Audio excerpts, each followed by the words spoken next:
Dr. Dan Tomlinson joins us now to answer some of your medical questions. Thanks for being here, Dr. Dan. It's nice to be here today, you bet. All right, first question. We've talked about it before.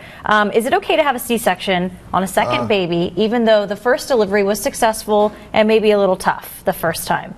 Okay, yeah, I think that our questioner was asking that, and generally we wouldn't do a C-section after successful vaginal birth. The joke about the second delivery is that it makes the doctor look good because it's a lot easier.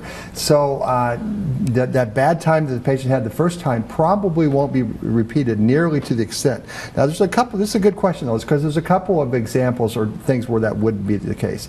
If that tough time that the person had was that the baby's shoulder got caught so that there was a nerve injury or even a fracture of the clavicle, then you would typically do a C-section on that second baby. Or if the woman were injured severely, called a fourth degree, that would be a rather large laceration. The last example that I can think of is a woman with diabetes. If you think the baby is 10 pounds, even though if she successfully delivered a large baby before, if the woman has diabetes and a 10-pound baby, you would want to do a C-section. So case-by-case basis. Totally.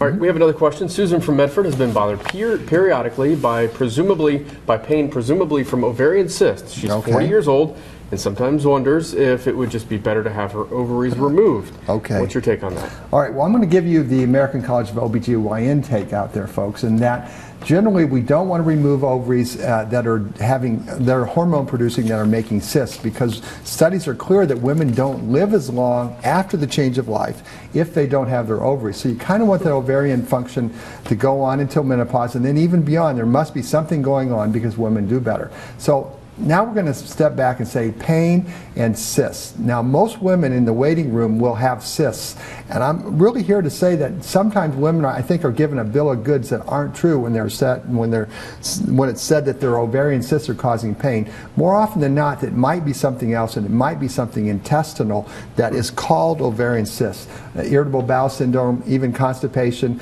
and in the older age group would be diverticular disease. So I always want the woman to get a better diagnosis when I hear about cyst pain that's chronic. Possibly Crohn's as well. Crohn's disease would certainly be in differential, you bet. All right, thanks Dr. Dan. You bet. And Dr. Dan joins us each Monday to answer your medical questions. If you have a question, you may write or email him at the addresses on your screen. You may also post the question on our News 10 Facebook page. We'll be right back with more News 10 at 5.